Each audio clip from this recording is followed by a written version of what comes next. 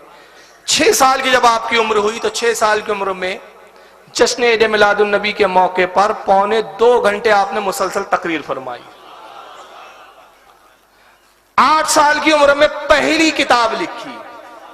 8 साल की उम्र में शरा थी वो हिदायतुन नौ की, जो अरबी की ग्रामर की किताब है, नौ सर्फ नौ जो ग्रामर जिसको कहते हैं, नौ उस पर शरा लिखी। हालांकि इतनी मुश्किल किताब है कि आज भी मुदर्रिसीन जब दर्द देते हैं तो दर्द देने से पहले एक नजर उनको भी दौड़ाना पड़ता है।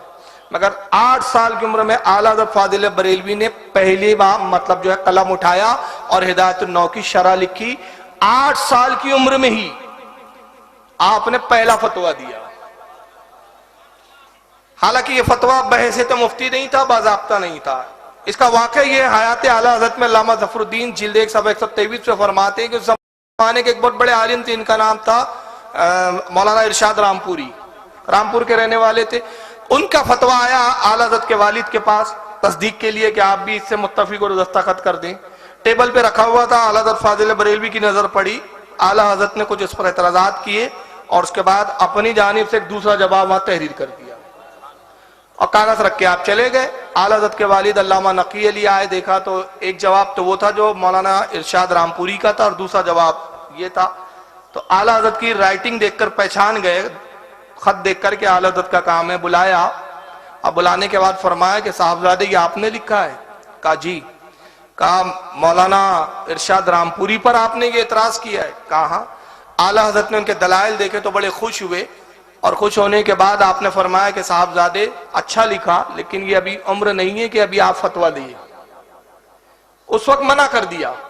और जब आला हज़रत चले गए तो अपने तमाम शागिर्दों से कहते हैं कि मौलाना अहमद रजा मेरे साहबजादे ने जो फतवा लिखा है, खुदा की कसम अच्छे बड़े से बड़ा भी ऐसा नहीं लिख सकता जो अहमद रजा ने लिखा। लेकिन मैंने रोका इसलिए है कि मैं चाहता हूं कि पहले किताब मुकम्मल कर ले, अपना कोर्स मुकम्मल कर ले, उसके बाद, वरना इधर जहन मुंतकिल हो गया तो जो हासिल करना चाहते वो अधूरा रह जाएगा। तो बाज़ाब्ता तो नहीं था, लेकिन 8 साल की उम्र में गोया पहला फतवा दिया।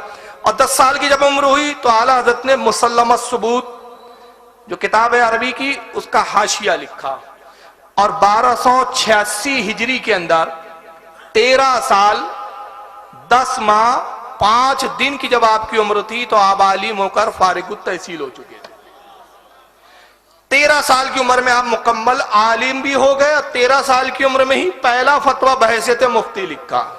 रज़ात का मसला था, आला हज़रत के वालिद को जब सामने पेश किया तो खुश हुए, दस्तखत भी की, तस्दीक की और खुद बाज़ाब्ता मोहर बनाकर आला हज़रत के सुपुर्द किया और कहा कि आप साहबजादे आप बहैसियत मुफ्ती अब फतवा दे सकते हैं। तो 13 साल की उम्र से मुफ्ती भी हो गए, आलिम भी हो गए, सारे मरवजा जो उलूम थे सब आला हज़रत ने हासिल किए और आपकी दस्तारबंदी हो गई।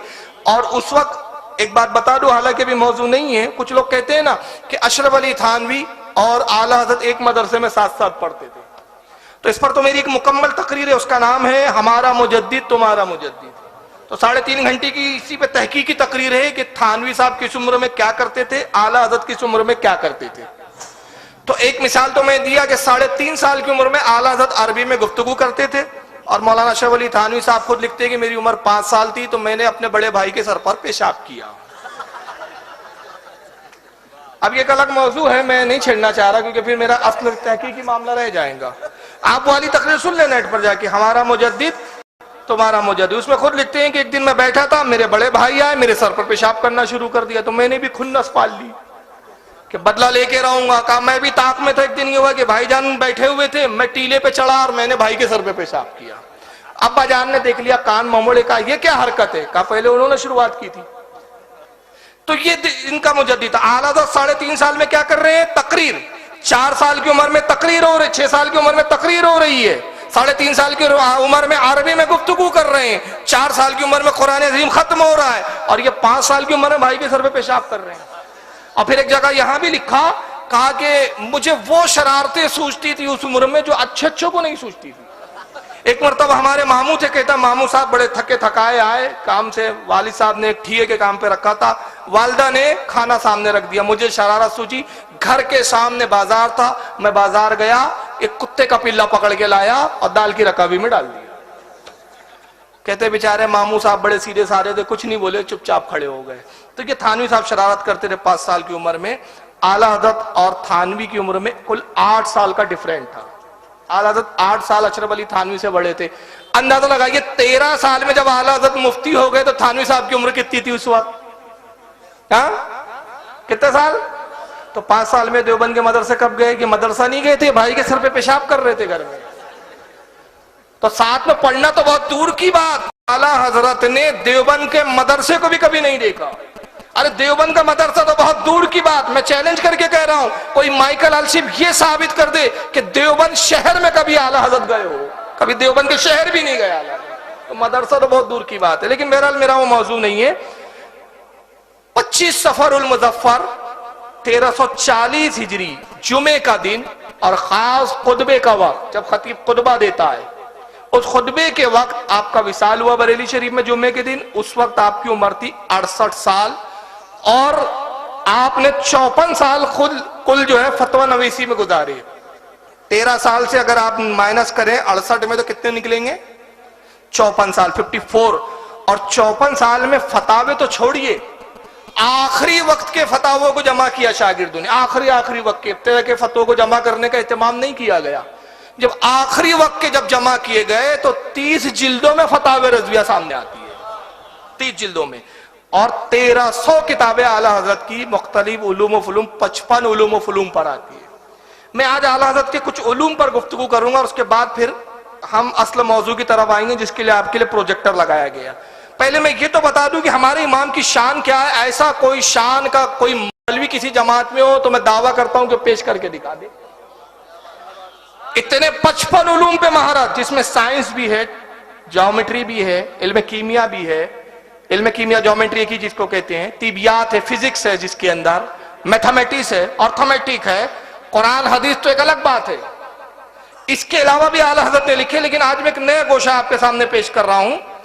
आला हज़रत की कुछ किताबें मैं हम लाया भी हूं दिखाने के लिए, देखे कितने देर वक्त साथ देता है। 18वीं सदी तक, अब ये साइंस के मैं उलूम पे आलत की महारत बता रहा हूं कि साइंसदान अपने वक्त के कितने बड़े थे आला हज़रत। 18वीं सदी तक साइंस ये मानता था कि एटम के टुकड़े नहीं किए जा सकते। अब ये पहले मुझे एटम समझाना पड़ेगा वरना आप एटम कुछ और समझ लेंगे। बोलते ना कोई अच्छा आइटम आया है क्या मार्केट में, वो वाला आइटम नहीं है। साइंस की इस्तिलाह में एटम उस सर्रे को कहते हैं जिसको इंग्लिश में कहा smallest unit of matter not divisible, ऐसा जर्रा जिसको तोड़ना नामुमकिन हो। एक आखिरी वो जर्रा जिसको तोड़ना नामुमकिन हो। मैं बहुत आसानी करके समझा दूं, मिसाल के तौर पे ये प्लास्टिक की डब्बी है, इसको आप तोड़ते हैं, तोड़ के एक टुकड़ा लेते, एक टुकड़ा फेंक देते हैं, दूसरे टुकड़े को फिर तोड़ें, फिर एक टुकड़ा फेंक दें, एक टुकड़े को रखें, उसको फिर तोड़ें, तोड़ते रहे, आखिर में एक ऐसा जर्रा बच जाए प्लास्टिक के टुकड़े का, एक ऐसा बारीक जर्रा जिसको तोड़ना आपके लिए नामुमकिन हो जाए, जिसको आप मशीन से भी ना तोड़ सके। उसको साइंस की जबान में कहते हैं एटम। 18वीं सदी तक कहा जाता था कि एटम वो लास्ट जर्रा है, अब उसको तोड़ना नामुमकिन है, उसको तोड़ा ही नहीं जा सकता, उसको तकसीम नहीं किया जा सकता। लेकिन 1898 ये सन याद रखे, बस ये सन पर मैं गुफ्तगू कर रहा हूं। 1898 में जे थॉमसन एक साइंसदान आया। ये पहला साइंटिस्ट है जिसने इंकशाफ किया और जिसने कहा कि नहीं, एटम में एक मनफी नेगेटिव जर्रा भी होता है, एक नेगेटिव जर्रा भी होता है, मतलब इसको भी तोड़ना मुमकिन है। वो आखिरी जर्रा नहीं है जिसको आप एटम बोलते हैं, उसको भी तोड़ा जा सकता है। दूसरा 1911 में इसके जे थॉमसन के 13 साल के बाद 1911 में एक साइंटिस्ट आया,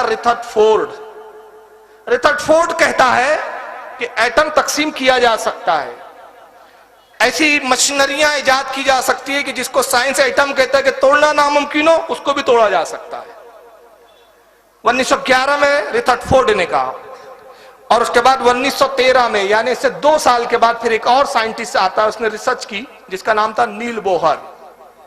और नील बोहर ने कहा कि इसमें जो खामियां थी जे थॉमसन के नजरिए में और रिथर्डफोर्ड के नजरिए में, उसको दूर किया, और खामियां दूर करके उसने दुनिया में, साइंस की दुनिया में पहली बार इंकशाफ किया कि कोई भी जर्रा हो उसमें पॉजिटिव भी होते हैं, नेगेटिव भी होते हैं, मनफी और मस्बत दोनों होते हैं, इलेक्ट्रॉन और न्यूट्रॉन जिसको कहा गया है।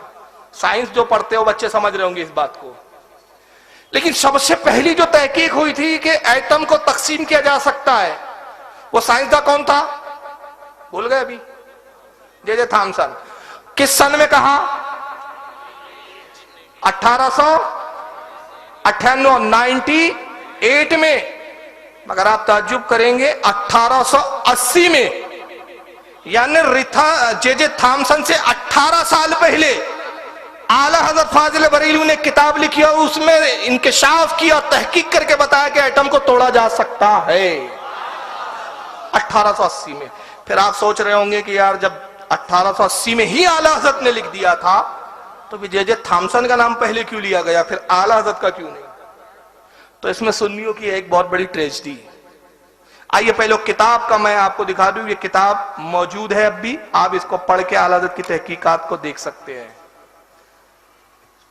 उर्दू में भी इसका तर्जमा हो चुका है। उर्दू में इस किताब का नाम है रिसाले रद्दे दर फलसफे कदीमा, और अरबी इसका नाम बड़ा लंबा चौड़ा नाम है, अल कलिमातुल मुल्हमा फिल हिकमतिल महकमा लिवहाई फलसफतिल मशअमा। इतना लंबा नाम है। 1880 में आला हजरत ने लिखा, यानी जे थॉमसन से 18 साल पहले। मगर अफसोस कि ये किताब उस वक्त ना छप के 40 साल के बाद 1920 में छपी। तो ये सुन्नियों की जो गफलत थी, इसकी वजह से नतीजा क्या हुआ कि साइंस की दुनिया की सबसे पहली एटम पर तहकीक करने वाले इमाम अहमद रजा थे, मगर हमारी गफलतों की वजह से यह हुआ कि किताब 40 साल बाद छपी, और नतीजा यह हुआ कि 1898 के तहत जे थॉमसन का नाम सफ़े अव्वल की फहरिस्त में आ गया। अगर ये 1898 में ही छप जाती या उससे पहले छप जाती तो आज दुनिया को मानना पड़ता कि एटम पर तहकीक करने वाला जे थॉमसन नहीं है, बल्कि पहला शख्स इमाम अहमद रजा है। लेकिन ये गफलत आला हजरत की तरफ से नहीं थी। आला हजरत फाजिल बरेलवी तो अपनी तहकीकात कलम बंद कर चुके थे, महफूज फरमा चुके थे। ये हम जैसे सुन्नियों का काम था कि उस रिसर्च, उस तहकीक को दुनिया के सामने लाते। लेकिन अफसोस, और आज भी आला हजरत की ऐसी कई किताबें हैं, ऐसी कई किताबें जो कलमी किताबें हैं, जो आज तक छपी नहीं है, सिर्फ कलम की हदों तक रह गई है। अगर आज उसको दुनिया के सामने लाए तो ऐसे ऐसी तहकीकात है कि जिसको देखकर दुनिया दंग रह जाए कि जो आज इतनी तरक्की के बाद साइंस नहीं सोचता, वो आज से 150 और 100 साल पहले आला हज़रत फाजिल बरेलवी सोच चुके हैं। मगर अफसोस कि हमारी तवज्जो इन तहकीकात की तरफ नहीं है, बल्कि हम खुराफातों की तरफ ज्यादा तवज्जो देते हैं। सुन्नियत का नाम खुराफाती मजहब बना दिया हम लोगों ने, इस तरफ तहकीक की जरूरत है। बहरहाल ये एक मैंने आलात का एक फन के ताल्लुक से बताया। एक इल्म होता है इल्म फल्कियात, उर्दू में इसको इल्म फल्कियात बोलते हैं हम लोग, लेकिन अगर इसको मैं अंग्रेजी में कहूं तो जिसको एस्ट्रोनॉमी ये कहते हैं, इल्म फल्कियात। यानी इसमें क्या होता है, सितारों के बारे में जो मालूमात हासिल की जाती है, चांद की गर्दिश, सूरज की गर्दिशें, सैयारों की गर्दिशें, इस पर रिसर्च गुफ्तगू होती है। ये एक इल्म होता है, ये भी एक साइंस के ताल्लुक रखता है इस इल्म का। 17 दिसंबर 1919 ये आला हज़रत का जमाना है। उस वक्त एक बहुत बड़ा प्रोफेसर था, एक बहुत बड़ा साइंटिस्ट था, जिसका नाम था प्रोफेसर अल्बर्ट एफ पोर्टा। इसका नाम है क्या है, अल्बर्ट एफ पोर्टा। ये मिशिगन यूनिवर्सिटी थी अमेरिका की, वहां का ये चीफ था उस जमाने में। इसने तहकीक, और पता नहीं उसकी क्या तहकीक थी, अब वो आगे बात आ जाएंगी। इसने अपने रिसर्च के मुताबिक एक बात दुनिया के सामने लाई और दुनिया के तमाम अखबारों ने उसको छाप दिया। उसने कहा कि 17 दिसंबर, तारीख के साथ लिखा, उसने कहा 17 दिसंबर 1919 को सूरज के सामने ये सैयारे आ जाएगी, फुला सैयारा आएगा, फुला सैयारा आएगा, फुला ये गिरे आ जाएगा, ये गिरे आ जाएगा। और इनकी अपनी कशिशें हैं, सूरज की अपनी कशिश है, ये कशिशें एक दूसरे पे टकराएंगी। नतीजा ये होगा कि सूरज के अंदर कुछ छेद पड़ जाएंगे, सूरज के कुछ टुकड़े, कुछ हिस्से टूटेंगे और दुनिया के इन मुल्कों पे वो गिर सकते हैं और दुनिया से ये मुल्कों का नामो निशान मिट जाएगा। इस तहकीक को पूरी दुनिया ने मान भी लिया। सारे जमाने के साइंटिस्टों ने इसकी हामियां मिला दी, कहा कि बिल्कुल इसकी तहकीक जो है और इसकी जो पेशनगोई है बिल्कुल सही है, ये पेशनगोई ऐसा होने वाली है और ऐसा होना ही है। उस जमाने में बाकीपुर से, इंडिया का एक शहर था बाकीपुर, अभी पता नहीं क्या नाम है, बाकीपुर है या पता नहीं मुझे, अब वो यूपी वाले बताएंगे, यूपी का है वो। बाकीपुर से एक अखबार निकलता था, उसका नाम था एक्सप्रेस। इस अखबार में भी एक खबर छपी और ये अखबार किसी ने आला हज़रत फाजिल बरेलवी के सामने पेश किया और बताया कि प्रोफेसर अल्बर्ट एफ पोर्टा कहता है कि 17 दिसंबर 1919 को ये होने वाला है। अब पूरी दुनिया में खौफ का आलम था। तो आला हज़रत फाजिल बरेलवी का बरेली शरीफ से खुद अपना एक अखबार निकलता और उसका नाम था अल रज़ा, अपने ही नाम से वो जारी किया था। उसमें आला हज़रत ने किस्तवार एफ पोर्टा का रद्द किया और रद्द करके बताया कि एफ पोर्टा की पेशनगोई गलत है। वो कह रहा है 17 दिसंबर को ये सैयारे इन जगहों पर इन दर्जों में होंगे, ये गलत कहता है, बल्कि सैयारों की गर्दिशें उस वक्त इस तरह होंगी और इसका सूरज पे कोई असर नहीं पड़ने वाला और न सूरज के कोई अज्जा टूटेंगे, इस तरह का कोई कयामत दुनिया में नहीं आने वाली है। एफ पोर्टा की पेशनगोई गलत है। और ये एक जज्बाती बात नहीं थी, इस्लामी पॉइंट ऑफ व्यू से नहीं था, बल्कि साइंस की जबान में उसी के नजरिए का रद्द किया। अब जब अल रज़ा में किस्तवार छपा तो किसी ने वो सारी किस्तें, न्यूयॉर्क का एक पेपर था, न्यूयॉर्क टाइम्स, उसका नाम ही था न्यूयॉर्क टाइम्स, उसमें भेज दिया। उसने आला हज़रत की तहकीक को अंग्रेजी में ट्रांसलेशन किया, एफ पोर्टा की तहकीक और आला हज़रत की तहकीक साथ साथ छपने लगी। नतीजा यह हुआ कि उस जमाने के साइंसदानों ने आला हज़रत का मजाक उड़ाया, कहा कि साहब ये मौलवी साहब एफ पोर्टा का रद्द कर रहे हैं, इतने बड़े साइंसदान का ये रद्द करेंगे, ये मौलवी साहब इनको क्या समझता है इस बारे में। मगर आप सब जानते हैं और आप अपने बुजुर्गों से पूछें, अगर कोई उस वक्त सुना हो आपने, मेरे ख्याल से उस वक्त के तो कोई जिंदा शायद बचे नहीं होंगे, 1919 की बात बता रहा हूं मैं, लेकिन आप तारीख का ही मुताला कर लीजिए। 17 दिसंबर आया, 17 दिसंबर को पूरी दुनिया के माहिर फल्कियात बड़ी बड़ी दूरबीनें लेके बैठे रहे कि क्या होता है, कब छेद होता है सूरज में, कब उसके अज्जा टूटते हैं। 17 दिसंबर जाने दीजिए, अभी 2015 लग गया, अब तक वो कयामत नहीं आई, अब तक वो कयामत। एफ पोर्टा की पेशनगोई गलत साबित हुई और 18 दिसंबर को न्यूयॉर्क टाइम जब छपा तो उसमें आला हज़रत फाजिल बरेलवी की तारीफ की गई थी और कहा गया था कि हम इन्हें तो मौलाना समझ रहे थे, मगर जो इन्होंने पेशनगोई की थी और सैयारों की गर्दिशें, उनकी हरकतों के बारे में जो कहा और जो जो सैयारों के दर्जे बताए थे, उस तारीख को 17 दिसंबर को सैयारे वहीं पर मौजूद थे।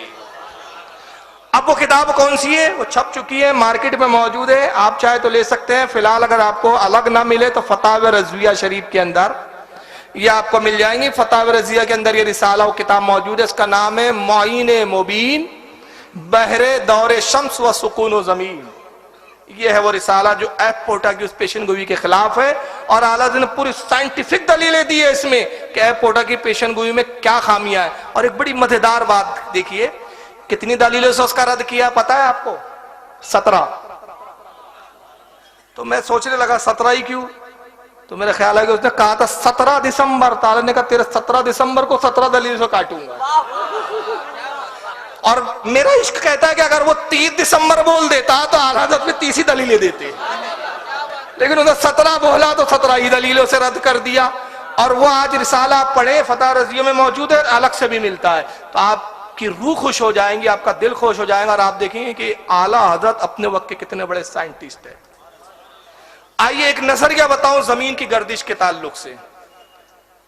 फिसागोरस, जिसको अंग्रेजी में पैथागोरस कहते हैं, और हमारे उर्दू बोलने वाले इसको फिसागोरस बोलते हैं, अंग्रेजी में पैथागोरस। इसके बहुत सारे अर्थमेटिक के वो उसूल है जो पढ़ाए जाते हैं, जो तलबा पढ़ते हैं साइंस, उनको पता है कि क्या क्या उसके उसूल है। फिसागोरस पहला साइंटिस्ट है जो कहता है कि जमीन गर्दिश करती है। फिसागोरस से पहले दुनिया में कोई नहीं कहने वाला था कि जमीन गर्दिश करती है। आज भी यही माना जाता है कि जमीन जो है गर्दिश करती है, गर्दिश घूमती है, सूरज के इर्द गिर्द घूमती है और जमीन के इर्द गिर्द चांद घूमता है। फिसागोरस ने जब ये पेशनगोई की तो उस जमाने में चर्च ने उसको इस बात पर सजा दी। चर्च ईसाइयों का जो धार्मिक स्थल होता है उनका, वजह ये थी कि बाइबल में भी लिखा है जमीन नहीं घूमती, हिंदू के जितने ग्रंथ है उसमें भी लिखा है कि जमीन नहीं घूमती। तो गोया उनके नजदीक इसने धर्म के खिलाफ, मजहब के खिलाफ, ईसाइयत के खिलाफ एक उसूल और बात बयान की। चर्च ने उसको सजा सुनाई और फिसागोरस को उस जमाने में मौत की सजा दी गई थी। अब उसका जब अंजाम लोगों ने देखा तो उसके बाद किसी भी साइंसदान ने यह कहने की जरूरत और हिम्मत ही नहीं की कि जमीन गर्दिश करती है। लेकिन 1880 के अंदर फिसागोरस से कुछ पहले, फिसागोरस के कुछ बाद, माफ कीजिएगा, फिसागोरस बहुत कदीम साइंटिस्ट है। उसके बाद प्रोफेसर कॉपरमैक्स एक साइंटिस्ट आया और प्रोफेसर कॉपरमैक्स ने फिर हिम्मत करके कहा कि नहीं, फिसागोरस का जो नजरिया पैथागोरस का वो सही है, जमीन गर्दिश ही करती है। तो लोगों ने उसको कुछ तवज्जो दी, कुछ लोगों ने सुना, कुछ लोगों ने माना, कुछ ने नहीं माना, मगर उसको फिलहाल सजा तो नहीं दी गई। कहा कि भाई एक को तो सजा दे चुके हैं, अब ऐसे बोलने वाले बहुत पैदा होंगे, किस किस को हम सजा देंगे। उसको तंबी की गई, डांट डपट करके उसको खामोश करा दिया गया। लेकिन 1880 के अंदर फिर एक बहुत बड़ा मशहूर साइंसदान आया जिसका नाम है प्रोफेसर आइंस्टाइन। आइंस्टाइन ने भी कुछ तजुर्बात से और कुछ दलीलों से बात की और दलीलों को पेश करके कहा कि जमीन घूमती है, गर्दिश करती है, और फी सेकंड इसकी रफ्तार ये है और वो है, पूरी दुनिया भर की उसने तहकीकात पेश की। उस जमाने में आला हज़रत के एक शागिर्द थे, वो आलिम भी थे और अपने वक्त के बहुत बड़े माहिर साइंस भी थे। उनका नाम था मौलवी हाकिम अली साहब, लाहौर के रहने वाले थे। आला हज़रत को उन्होंने खत लिखा और यह खत फतावा रज़विया की 27वीं जिल्द के अंदर मौजूद है। और खत लिख के कहते हैं कि हुजूर, आला के मुरीद भी थे, कहा हुजूर प्रोफेसर आइंस्टाइन ने कहा कि जमीन घूम रही है और पूरी दुनिया के साइंसदानों ने इस बात को कबूल कर लिया है, तो आप भी इसको कबूल करें और कुरानी आयतों से और हदीसों से फौरन कुछ ताईद में ऐसी चीजें लिखकर सामने लाएं जिससे हम साइंसदानों को दिखा सके कि जिसके बारे में तुम आज कह रहे हो इस बारे में कुरान 1400 साल पहले बता चुका है, तो आप हमारे साथ मुत्तफिक हो जाइए। और उन्होंने जुमला लिखा कि हुजूर आप मेरे साथ मुत्तफिक हो जाए क्योंकि मैं भी मानता हूं कि जमीन गर्दिश कर रही है। तो फतवा रज़विया की 27वीं जिल्द जो अभी मौजूदा नई 30 जिल्दों में आई है और उसका सफा 227, उस पर आला हज़रत ने जवाब क्या दिया सुन लीजिए। क्योंकि इस्लाम का नजरिया यह है कि जमीन गर्दिश नहीं करती बल्कि ठहरी हुई है, ये इस्लाम का नजरिया है। और इसके ताल्लुक से कुरान में बहुत सारी आयतें हैं, हदीस भी मौजूद है। तो आला हज़रत ने उनके लिए पूरा रिसाला लिखा मुस्तकिल, वो 27वीं जिल्द में रिसाला मौजूद है। ये फतह रज़वी की 27वीं जिल्द, और रिसाले का नाम है नुज़ूल आयाती फुरकान बसुकून व ज़मीन व आसमान। इसमें कुरान की दलाइल दिए, हदीसें नकल कर दी, तफासिर नकल की, और उनको फरमाया, उनसे फरमाया कि देखो इसको पढ़िए आप। कुरान कहता है कि जमीन घूमती नहीं है, हदीसें बताती है कि जमीन गर्दिश नहीं करती, तफासिर कहते हैं कि जमीन गर्दिश नहीं करती बल्कि साकी ने रुकी हुई है। और आप कहते हैं कि मैं अगर आपसे मुत्तफिक हो जाऊं तो साइंस मुसलमान हो जाएंगी, साइंसदान देखेंगे तो बड़े मुतासिर होंगे और इस्लाम ले आएंगे कि देखो साहब कुरान तो 1400 साल पहले कह चुका है। मगर हालत की सोच देखिए कितनी आला दर्जे की सोच है, जहां हमारे जहन नहीं जाते वहां हालत का जहन जाता है। कहा मेरे अजीज, साइंस यूं मुसलमान ना होंगी कि जितने मसाइल में साइंस को इस्लाम से इख्तलाफ है हम हर मसले को साइंस के मुताबिक मोड़ते जाए। तो हुआ ये कि इस्लाम साइंस ने कबूल नहीं किया बल्कि इस्लाम ने साइंस कबूल कर लिया। बात समझ में आ रही है? जुमला नहीं समझ में आया? चलिए थोड़ा सा आसान करता हूं। भाई साइंसदानों ने एक बात कही, मिसाल के तौर पर साइंसदान कहते इंसान बंदर था, कुरान कहता नहीं इंसान को हमने हसीन और जमील चेहरे पर पैदा किया। अब साइंस को अगर समझाने बैठे आप तो आप भी कहे नहीं हजरत आदम माज़ल्ला समझाने के लिए कह रहा, हजरत आदम जो थे उनकी शक्ल अच्छी नहीं थी। तो हुआ यह कि आपने साइंस को मुसलमान नहीं किया बल्कि इस्लाम ने साइंस कबूल कर लिया। बल्कि होना यह चाहिए, हालत फरमाते कि जितने मामलात में जितने मसाइल में साइंस को इख्तलाफ है इस्लाम से, वहां पर इस्लाम के नजरिए की तहकीक करके इस्लाम के नजरिए को उजागर कीजिए, तब साइंस मुसलमान होंगी। और उसके बाद आला हज़रत ने फिर एक किताब लिखी पूरी। एक किताब तो वो लिखी जो मैंने आपको दिखाया, जिसका नाम था नुज़ूल आयाती फुरकान बसुकून ज़मीन आसमान। और दूसरी किताब लिखी जिसमें साइंटिफिक दलीलों से साबित किया, इसमें कुरान और हदीस कुछ भी नहीं है, सिर्फ साइंटिफिक दलीलों से साबित किया और कहा कि जमीन रुकी हुई है। और इसके अंदर आला हज़रत ने 105 दलीलें दी जिससे बताया कि जमीन साकी ने गर्दिश नहीं करती। यह वो किताब आपके सामने जिसका उर्दू में नाम रखा गया जमीन साकीन है, और इसका आला हज़रत ने जो अरबी नाम रखा था वो था फौजे मुबीन दर रद्दे हरकते जमीन। ये अभी मौजूद है, मिल चुका, ये आपको मिल जाएगा, ये मेरे सामने मौजूद है। इसके अंदर 105 दलीलें दी आला हज़रत ने, और ये रिसाला अब अंग्रेजी में भी छप चुका है। यह है अंग्रेजी में, जिसका तर्जमा प्रोफेसर अबरार हुसैन साहब ने, अल्लामा इकबाल ओपन यूनिवर्सिटी के, उन्होंने एक अंग्रेजी तर्जमा किया, 2 तर्जुमे हुए हैं, और एक दूसरा अब्दुल हमीद साहब जो हैं इन्होंने किया है उर्दू से अंग्रेजी में तर्जमा, जिसका नाम है a fire success reporting motion of earth. ये अंग्रेजी में भी आ चुकी है। बहरहाल अभी मैं कुछ चीजें इस पर बताना चाह रहा हूं। साइंस ये मानता है कि कोई भी चीज जब गर्दिश करती है, कोई भी सैयारा, तो उसमें 2 ताकतें कुव्वतें होती है, एक जाज़बियत की और एक नाफरियत की। जाज़बियत यानी कशिश खींचने की सलाहियत, और एक नाफरियत यानी फेंकने की भगाने की, जिसको इंग्लिश में कहते हैं अट्रैक्शन फोर्टेशन। जब तक ये चीज ना मानी जाए, जाज़बियत यानी खींचने की ताकत और फेंकने की ताकत, तब तक कोई चीज गर्दिश में नहीं आ सकती। आला हज़रत ने 50 दलीलों से जाज़बियत का पहले रद्द किया। कहा कि सैयारों में जो कशिश आप साबित करते हो जमीन के अंदर और उस कशिश की बुनियाद पर गर्दिश मानते हैं, तो 50 दलीलों से रद्द किया। कहा कि जमीन में कशिश नहीं है, ग्रेविटी नहीं है जमीन में। साइंस ग्रेविटी को मानता है, आला हज़रत ग्रेविटी को नहीं मानते। और नाफरियत यानी फेंकने की सलाहियत, उसका 12 दलीलों से रद्द किया। और हरकत जमीन पर 43, कुल 105 दलीलों से आला हज़रत ने साबित किया कि जमीन नहीं घूमती।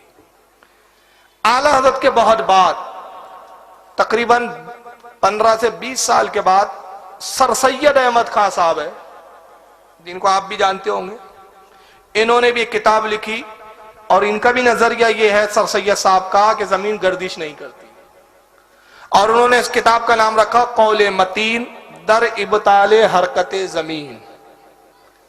मगर आला हज़रत की खासियत यह है कि आला हज़रत पहले शख्स है जो कह रहे हैं कि जमीन रुकी हुई है, गर्दिश नहीं करती, जिस वक्त सारी दुनिया जमीन की गर्दिश को तस्लीम कर चुकी थी।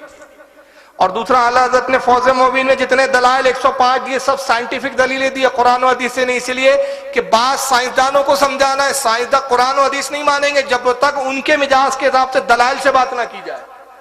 और सर सैयद साहब ने क्या कुरान और हदीस की बात की।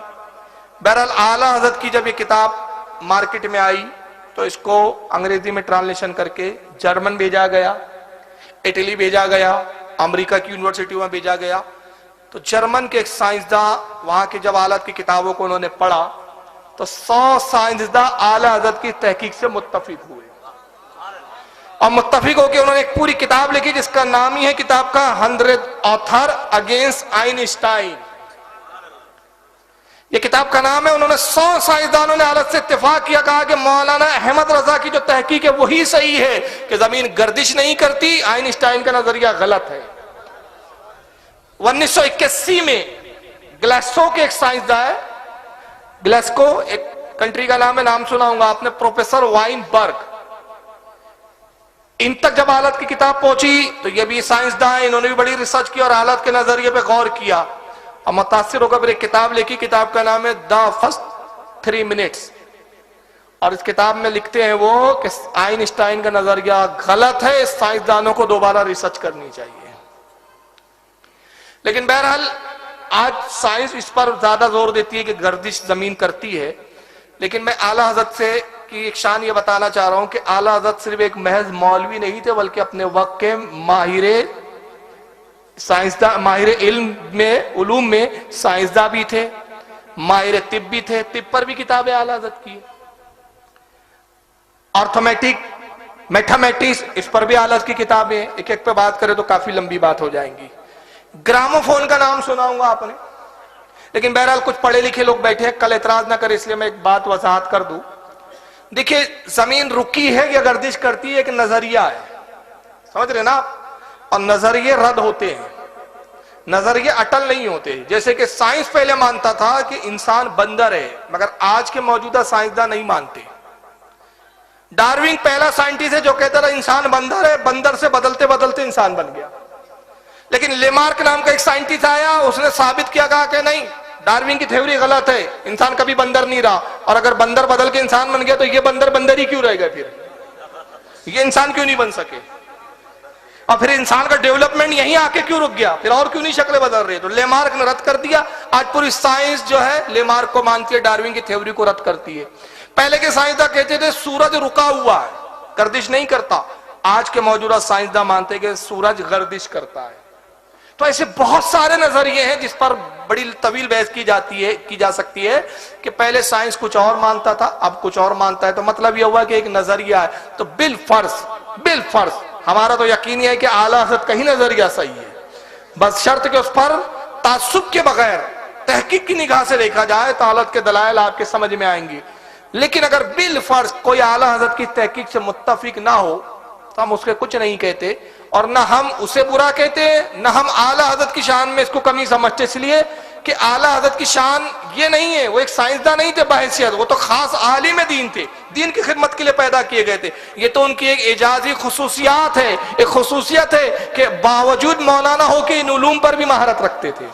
ये तो खासियत है उनकी। बहरहाल ये ग्रामोफोन आपने सुना होगा, ग्रामोफोन आला हज़रत के जमाने में ग्रामोफोन इजाद हुआ। ग्रामोफोन क्या होता देखा होगा अब, किसी पुराने घरों में जो अमीर होते थे उन्हीं के घरों में होता था, एक पोंगा जैसा होता था, रिकॉर्ड रखा जाता था, उस पर सुई रख दी जाती थी, वो रिकॉर्ड घूमता था, गाने बजते थे, आवाज बजती थी। आला हज़रत के जमाने में ग्रामोफोन इजाद हुआ तो आला हज़रत से किसी ने सवाल कर दिया। सवाल ये किया कि हुजूर ग्रामोफोन में अगर कुरान रिकॉर्ड किया जाए तो उसका सुनना कैसा, नात रिकॉर्ड की जाए तो इसका सुनना कैसा। अब सवाल तो इतना ही था, तो आला हज़रत को चाहिए था एक छोटा सा जवाब दे देते कि भाई जायज है या ना जायज है, मगर आला हज़रत की शान देखे, ग्रामोफोन पर पूरा एक रिसाला लिख डाला।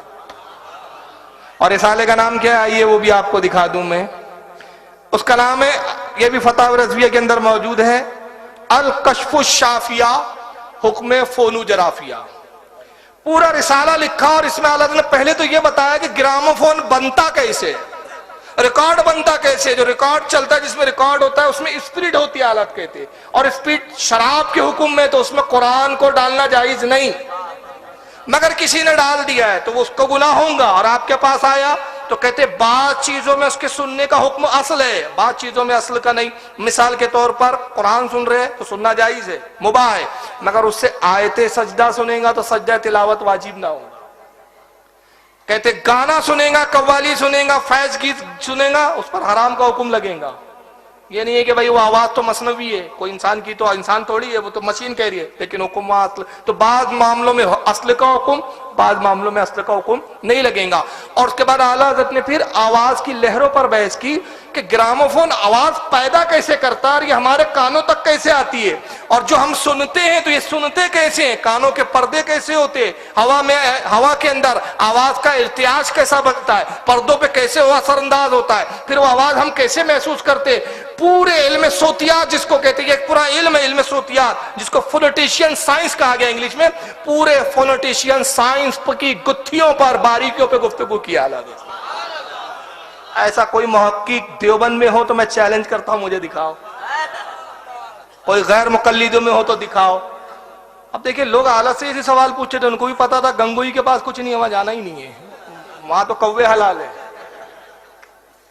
बल्कि जब नोट इजाद हुआ था ना, मलका विक्टोरिया की तस्वीर हिंदुस्तान में नोट शुरू हुआ, उलमा परेशान हुए कि भाई क्या करें इस बारे में। मतलब यह है कि इस पे तस्वीर है मलका विक्टोरिया की, तस्वीर इस्लाम में हराम, इसको जेब में रखना कैसा, नमाज पढ़ना कैसा, इस्तेमाल करना कैसा, इस पे ज़कात देना कैसा, इसलिए कि ये नोट है, कागज है, माल नहीं है, धात नहीं है, सोना चांदी नहीं है। ये सब सवालात थे। लोगों ने सवालात गंगोई साहब से पूछे तो गंगोई साहब ने एक लाइन में जवाब दिया। सवाल है 2 सफ़े का, सवाल कितना है, 2 सफ़े का। थानवी साहब का, गंगोई साहब का जवाब 1 लाइन का है, फकीर को तहकीक नहीं, फकत बंदा अब्दुल रशीद गंगोई, फकीर को तहकीक नहीं। ये हालत है इनके यहां की। और अशरफ अली थानवी ने बड़ा तीर मारा, कहा कि साहब नोट में ज़कात नहीं होंगी। एक रिसाला लिखा हो उन्होंने, उसमें लिखा, उसका नाम है बवादिरुन नवादिर, इन किताब का नाम है उनकी। उसमें लिखा कि साहब नोट में ज़कात नहीं होंगी, ज़कात सिक्कों से ही अदा होंगी, इसलिए कि नोट माल के हुक्म में नहीं है, समन नहीं है, उस पर वादा चेक है, उसमें लिखा होता है मैं धारक को 100 रुपए देने का वचन देता हूं। ये वचन है, वादा है, तो वादे पे ज़कात थोड़ी अदा होती है, माल पे अदा होती है। तो जब तक सिक्कों से अदा नहीं की होंगी नहीं, तब जितने देवबंदियों से गुजारिश है कि अपने हकीमुल उम्मत के फतवे पे अमल करें। और अगर 1 लाख की ज़कात है तो 1 लाख के सिक्के लाए पहले, और लाने के बाद बोले लो बेटा ज़कात, तो वो फकीर भी बोलेगा रिक्शा तेरा बाप ला के देगा कि इसको ले जाऊं कैसे। ये है इनके यहाँ के उलूम। चलिए अल्लाह का करम है, हालांकि बहुत कम मजमा इन तरह की तकरीरों को सुनता है। अब मेरा मिजाज ये है, अभी रास्ते में बात हो रही थी, मैंने एक तकरीर में अभी करना चाह रहा हूँ किसी अच्छे मौके पर, उसका नाम ही है गंगोही साहब की इल्मी सलाहियत, और एक उन्वान है मेरे पास, वो भी है भी, इंशाल्लाह किसी मौके पे आएंगी वो। और आप नेट चलाते हैं, देखते हो, तो इंशाल्लाह सुनेंगे वो तकरीर, हकीमुल उम्मत की इल्मी सलाहियत। हकीमुल उम्मत का तो हाल ये है, अल इफादतुल यौमिया किताब है उनकी, मलफूजात कहते हैं घर की सफाई हो रही थी, मेरा ही लिखा हुआ फतवा निकल आया। अब मैं पढ़ता हूं तो मेरी समझ में नहीं आता कि क्या लिखा था उस वक्त। एक जगह लिखते हैं, देखिए ये है जमात, इन्होंने खुद लिखा, खुदा की कसम हमारे मौलाना ने लिखा, इन्होंने अपनी किताबों में खुद लिखा है। हवाला दिखाने की मेरी जिम्मेदारी, मैं कबूल करता हूं इस जिम्मेदारी को, जब चाहो बुला लो दिखा दूं आपको। एक जगह लिखते हैं अशरफ अली थानवी रात तकरीर से देर से लौटा, किसी गांव में गए होंगे तकरीर करने, रात तकरीर से देर से लौटा, कुरान का तर्जुमा करने बैठा, नींद का गलबा था, नींद का गलबा था, गिर गिर पड़ता था, नींद के अंदर बार बार गिरते थे, का कुरान का तर्जुमा करने बैठा, कुछ का कुछ कर गया। बताइए ये हाल है इनके, ये क्या बात करेंगे यार आला हज़रत के मुकाबले पे। ये सिर्फ प्रोपेगेंडा करते हैं कि बरेली जाहिल होता है। मैं कहता हूं तुम्हारा वास्ता हम जैसों से नहीं पड़ा है, तुम तो हाँ आला हज़रत के गुलामों से बात नहीं कर सकते, तो आला हज़रत के सामने तुम किसको खड़ा करोगे। हेलो,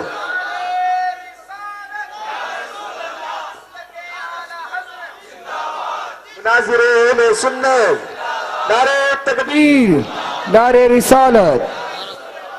तो ये पॉलिटिशियन साइंस पर किताबें हालत की। और आइए एक चीज, पानी का रंग कौन सा होता है, पूछो जरा देवबंदियों से कौन सा होता है, उनको बोलेंगे हमारा ही रंग नहीं मालूम, हमें तो तुम्हारा क्या, पानी का क्या बताए। पानी के रंग के ऊपर 3 नजरिए हैं, और ये पहले के उलमा के, आज के नहीं, आला हज़रत से कई कई 100 साल पहले के उलमा है। 3 नजरिए। पहला नजरिया, पानी का कोई रंग नहीं है, कलरलेस, कोई रंग ही नहीं होता। और ये नजरिया किसका है? हजरत अल्लामा अहमद बिन तुर्की मालकी रहमतुल्लाह ताला अलैह, बहुत बड़े इमाम है अपने वक्त के, आलिम है। देखिए तहकीक की बात है, इससे किसी की तनकीस मेरा मकसूद नहीं है, नमाज अल्लाह किसी की तजलील, ये तो हमारे इमाम है भाई, लेकिन अल्लाह जिसको जो बसारत दे दे इल्म में, उसकी अलग बात है ना। दूसरा नजरिया पानी के बारे में, पानी का रंग सफेद है, और यह नजरिया है हजरत अल्लामा यूसुफ बिन सईद इस्माइल मालकी रहमतुल्लाह अलैह का। वो कहते पानी का रंग तो है मगर कौन सा कलर है? सफेद। और तीसरा नजरिया है कि पानी का रंग काला है, पानी का एक्चुअल रंग कौन सा है? स्याह, काला। और यह नजरिया हजरत अल्लामा सफ्ती रहमतुल्लाह ताला अलैह का। आला हजरत ने अपने पहले के तीनों नजरियों का रद्द कर दिया और रद्द करके तहकीक पेश की कि पानी का रंग ना सफेद है, न काला है, न वो कलरलेस है। रंग है न मगर काला भी नहीं है, कलरलेस भी नहीं है। मगर आइए इन उलमा के दलाइल देखिए और फिर आला हजरत इन दलाइल का जवाब कैसे देते हैं। पहला नजरिया पानी का ये था कि उसका कोई रंग नहीं, और ये नजरिया था अल्लामा अहमद बिन तुर्की मालकी रहमतुल्लाह अलैह का। तो वो दलील ये देते हैं कि पानी का रंग नहीं होता, कलरलेस होता है पानी। वो कहते हैं इसलिए कि पानी जिस बर्तन में भी रखा जाए वो बर्तन के रंग को पानी कबूल कर लेता है। मिसाल के तौर पे हरे बर्तन में आप पानी डालें तो पानी आपको कौन से कलर का दिखेगा? हरा दिखेगा। नीले बर्तन में डाल दें आप तो नीला दिखेगा। बल्कि पानी में जो रंग मिलाओ पानी उस रंग का हो जाता है। तो गोया वो अपना कोई रंग नहीं रखता, पानी बड़ा लतीफ होता है, लताफत की वजह से हर रंग को कबूल कर लेता है। आला हजरत हदीस से जवाब देते हैं, कहते हैं कि आप कैसे कहते हैं कि पानी का रंग नहीं होता, हालांकि हालत से बहुत पहले के, लेकिन उनको मुखातिब कर रहे हैं। कहते क्या ये हदीस आपकी निगाह से नहीं गुजरी कि अल्लाह के नबी ने फरमाया वजू के पानी के ताल्लुक से कि जिस पानी में तीन चीजें तब्दील हो जाए, जिस पानी में तगय्युर हो जाए, वजू के लायक नहीं। पहला सरकार ने फरमाया अगर पानी में बू आ जाए वजू के लायक नहीं, पानी का मजा बदल जाए वजू के लायक नहीं, और तीसरा पानी का रंग बदल जाए। तो मतलब पानी का अपना रंग होता है और वो बदल जाए तो वजू के लायक नहीं। तो अगर रंग ना होता तो आका क्यों कहते रंग बदल जाए? तो मतलब रंग होता है उसका, अब कोई तो रंग होता है तभी तो बदला है। अच्छा, इसमें एक बड़ी प्यारी बात याद आ रही है, आप सुन रहे हैं। इंशाल्लाह मैं मनुष्यों के भी चेहरे दिखाऊंगा, आप इत्मीनान रखें। हाँ, सुबह फ्लाइट है मेरी, लेकिन अब अच्छी बात हो रही तो अच्छी ज्यादा सुने ना, इनके तो देखते ही रहते हैं। अब देखिए खास बात देखिए, आप वजू बनाते हैं, सबसे पहले वजू क्या में क्या करते हैं? आप हाथ धोते हैं, फिर कुल्ली करते हैं, तीसरा नाक में पानी डालते हैं। अच्छा, वजू में फर्ज कितने हैं? और चार कौन कौन से फर्ज है? चेहरा धोना, हाथ धोना, मसा करना, पैर धोना। और ये तीन जो चीजें आपने पहली बताई, हाथ धोना, नाक में पानी डालना और कुल्ली करना, ये फर्ज है कि सुन्नत? और सुन्नत वो है जो आका ने किया, फर्ज वो है जिसका अल्लाह ने हुक्म दिया। तो हुक्म खुदा पहले होना चाहिए था, रसूल की अदा बाद में होना चाहिए था, है ना? मगर सुन्नत पहले है और फर्ज बाद में। पहला फर्ज है चेहरा धोना, तो आप चेहरा नहीं धो रहे डायरेक्ट, बल्कि पहले हाथ धो रहे हैं, फिर कुल्ली कर रहे हैं, फिर नाक में पानी डाल रहे हैं, अब फर्ज अदा कर रहे हैं। तो एक साहब के दहन में ख्याल आ गया कि ये क्या बात है, अल्लाह का हुक्म तो बड़ा होता है, तो अल्लाह ने जो अपने बंदों पे हुक्म नाफिज किया उसे पहले लाना चाहिए था, सुन्नत को बाद में। तो ये क्या बात है कि पहले सुन्नत और बाद में जो है फराइज? तो उसने उलमा से पूछना शुरू किया, तो हर आलिम यही जवाब देता, भाई अल्लाह का हुक्म है, मान लीजिए। रसूलुल्लाह ने ऐसा ही वजू करके बताया है, वैसे ही करना है। वो मुतमईन नहीं होता, कहता मुझे अकल से समझाओ। तो कोई अकली तौर पे इसको समझा नहीं पा रहा था, यहां तक कि बरेली शरीफ आते हैं उन शख्स। तो इत्तेफाक की बात कि आला हजरत नमाज जोहर के लिए अपनी मस्जिद में गए और वजू बना रहे हैं। ये उस वक्त पहुंचे, सलाम किया, अस्सलाम वालेकुम कहा, हुजूर एक मसले के लिए हाजिर हुआ हूं, नमाज के बाद अगर वक्त अता फरमा दे तो बड़ी नवाजिश होंगे। आला ने फरमाया पूछिए क्या पूछना है? कहा हुजूर मसला बड़ा पेचीदा है, बड़े बड़े उलमा से पूछा, कोई जवाब ना दे सका। आला फरमाते आप पूछिए, तो अगर मसला मुश्किल हुआ तो नमाज के बाद बताएंगे, आसान होगा तो अभी फकीर अर्ज कर देंगे। वहां मुश्किल कोई थी ही नहीं। वो सोचने लगे कैसे बता देंगे, इतने बड़े बड़े अल्लामा नहीं बता सके। तो उन्होंने फिर भी पूछ लिया। जब आला ने कहा हुजूर ये मेरा सवाल है कि पहले सुन्नत क्यों और फर्ज बाद में क्यों? पहले फर्ज होना चाहिए, सुन्नत बाद में। तो आला हज़रत मुस्कुरा के कहते बस इतना सा मसला। कहा सुनो, अल्लाह के रसूल की हदीस है कि पानी में अगर 3 चीजों से तगय्युर वाक़े हो जाए, तब्दीली आ जाए, वो पानी वुजू के लायक नहीं रहता। एक, पानी का मजा ना बदले, पानी में बू ना आ जाए, और तीसरा रंग ना बदले। अगर इनमें से एक चीज में भी खामी पाई गई, मसलन पानी का मजा बदल गया, बदबूदार है, बदा जो है कड़वा तीखा अजीब टाइप का मजा आ रहा है, तो वो वुजू के लायक नहीं। उसका रंग बदल गया, वुजू के लायक नहीं। बू आ रही है उसमें, वुजू के लायक नहीं। तो जब पानी वुजू के लायक ना हो तो फर्ज अदा होगा नहीं होगा। आज कहते कि आका ने सुन्नत इसीलिए रखी कि सुन्नत के जरिए पानी का टेस्ट हो जाए। जैसे ही बंदा हाथ धोने के लिए पानी लेता है तो पानी का रंग नजर आता है, तो पहले पानी का रंग देख लेता है, तो पानी का रंग ठीक, एक टेस्ट पास हुआ। कुल्ली करता है तो मजा मालूम हो गया, नाक में डाला बू मालूम हो गई, और जब 3 टेस्ट से पास हो गया तो अब फर्ज अदा कर रहा है।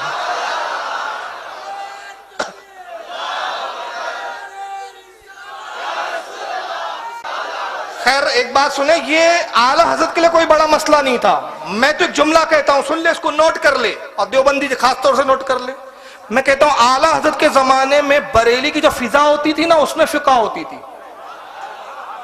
बरेली की जो हवा होती थी ना, उसमें फिका होती थी। अब पूछिए, मेरा जुमला नहीं है, किसका, मैं आगे बता दूंगा। एक शाम के बुजुर्ग आते हैं आला हजरत से मुलाकात के लिए। शाम जिसको अब सीरिया कहा जाता है, बहुत दूर है, हमारे हिंदुस्तान से बहुत दूर है। सीरिया से हालात का बड़ा चर्चा सुना, कहा चलो हालात फाजिल बरेली से मुलाकात करे। वक्त का मुजद्दिद जिंदा है, कितनी बदनसीबी है कि वक्त के मुजद्दिद से मुलाकात ना की जाए।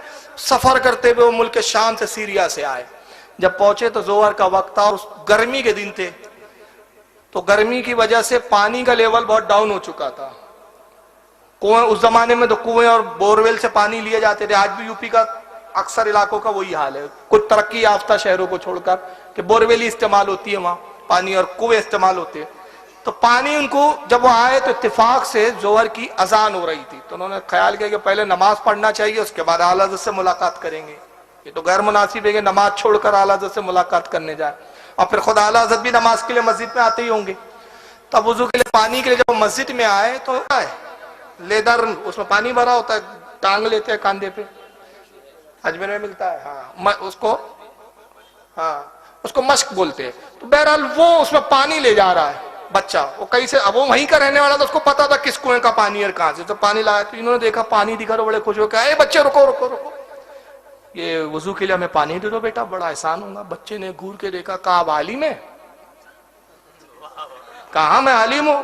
बच्चे ने देखा और गुस्से में चला गया, गुस्से से देखकर चला गया और घर में जाया। कहा अजीब बच्चा है, दिख तो रहा है मुसलमान का, सर पे टोपी लगी है, टोपी से समझ में आ गया बच्चा भाई मुसलमान का है, बड़ा बदतमीज है, वुजू के लिए पानी मांगा, पानी ना दिया। चलो बहरहाल उन्होंने बेचारों ने तयम्मुम किया, आला हज़रत फाज़िल बरेलवी मस्जिद में तशरीफ लाए, उन्होंने नमाज पढ़ी, हालत की इब्तिदा में मुलाकात हुई। आला हज़रत अपने साथ घर लेकर आते हैं, बैठाया, बातचीत हो रही थी, तो आपने फिर घर के अंदर आवाज दी कि कुछ नाश्ता वगैरह कुछ खाने की चीजें लाओ। तो वही छोटा बच्चा लेकर आता है। कौन छोटा बच्चा? वो जो पानी ले गया था, पानी दिया नहीं था इनको, मुल्क शाम के बहुत बड़े आलिम थे वो। तो ने देखा, कहा अरे यही तो बच्चा है जिसने पानी नहीं दिया, बड़ा बदतमीज बच्चा है ये। आला तो कहते हैं कि ये कौन है? कहा ये हमारे नौकर जो हमारे खादिम जो उनके साहबजादे। अभी चूंकि हमारे खादिम साहब की कुछ तबीयत अलील है, तो ये छोटे मियाँ कुछ काम कर लेते हैं, छोटे मोटे। कहा हुजूर आपके घर का खादिम, उसका बच्चा, बड़े अफसोस की बात है, ये इंतहाई बदतमीज बच्चा है। कहा क्या हुआ? कहा हुजूर ये मशकीज़े में पानी ले जा रहे थे, मैंने वुजू के लिए पानी मांगा, दिया नहीं साहबजादे ने, बड़े गुस्से से चले गए। आला तो समझ गए, मुस्कुरा दिया, कहा कि इन्हीं से पूछ लीजिए पानी क्यों नहीं दिया। तो पूछा भाई बच्चे से कि आपने पानी क्यों नहीं दिया? तो कहा हजरत आपको ख्याल है मैंने एक चीज पूछी थी आपसे कि आप आलिम है? तो आपने कहा था हाँ मैं आलिम हूं। तो कहा इस सवाल से इसका जवाब का क्या ताल्लुक? कहा उसी से ताल्लुक है, आप आलिम है और आपको दुर्र मुख्तार का इतना छोटा सा मसला भी नहीं मालूम कि नाबालिग बच्चे से वजू का पानी लेकर वजू किया तो वजू ना होगा, इतना सा मसला नहीं मालूम। देखो साहब दुर्र मुख्तार हवाले चल रहे हैं, तो वो बेसाख्ता खड़े हुए और आंखों में उनके आंसू थे खुशी के। कहा खुदा की कसम जब मौलाना अहमद रजा के घर के नौकर के बच्चों का ये आलम है तो अहमद रजा के शहजादों का क्या आलम होगा। नारे तकबीर, नारे रिसालत, मुनाजिर अहले सुन्नत, मसलक आला हक़, फैज़ान अहले बैत, नारे तकबीर, नारे रिसालत।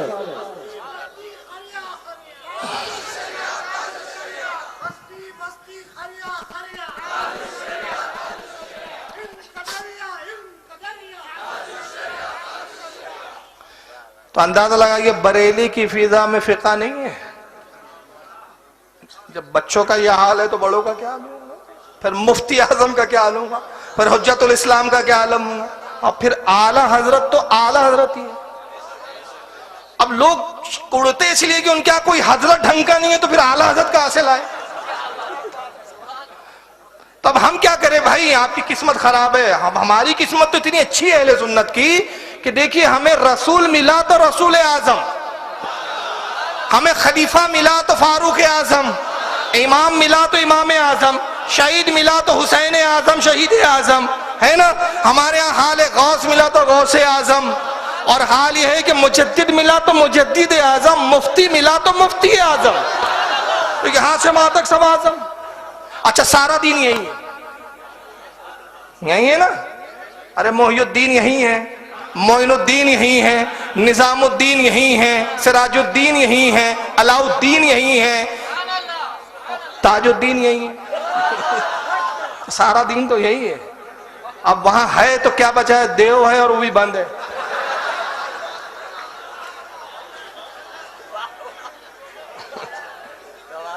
देव है और वो भी बंद है।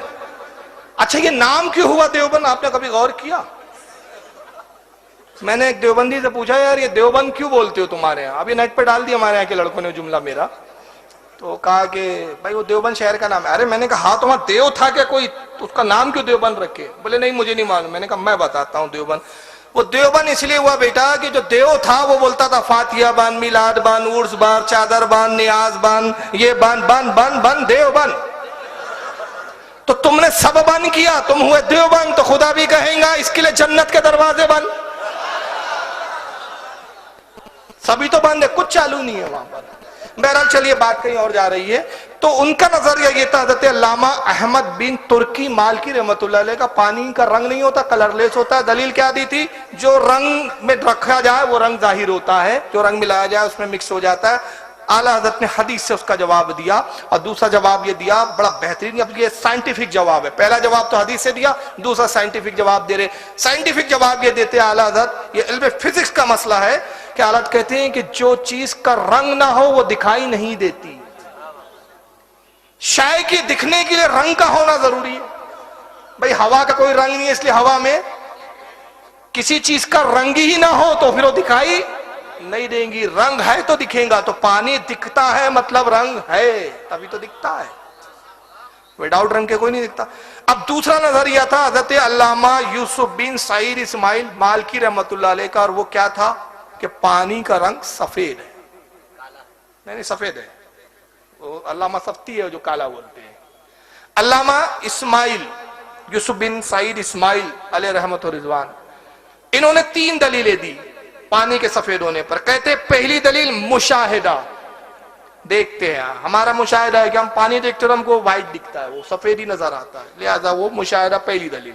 दूसरा कहते हैं कि हदीस पाक, वो हदीस से दलील लाते हैं, और हदीस पाक में यह है कि अल्लाह के रसूल ने इरशाद फरमाया, मेरे नहरे कौसर का पानी मुश्क से ज्यादा खुशबूदार, दूध से ज्यादा सफेद,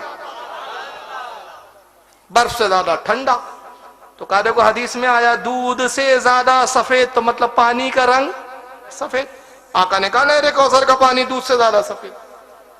और तीसरी दलील वो देते हैं कि जब पानी को जमा दो, बर्फ बना दो, तो व्हाइट दिखता है। आपने बर्फ देखा है ना, सफेद ही दिखता है ना, पानी जम जाए तो व्हाइट दिखता है, सफेद दिखता है, तो इसका मतलब पानी का रंग सफेद होता है।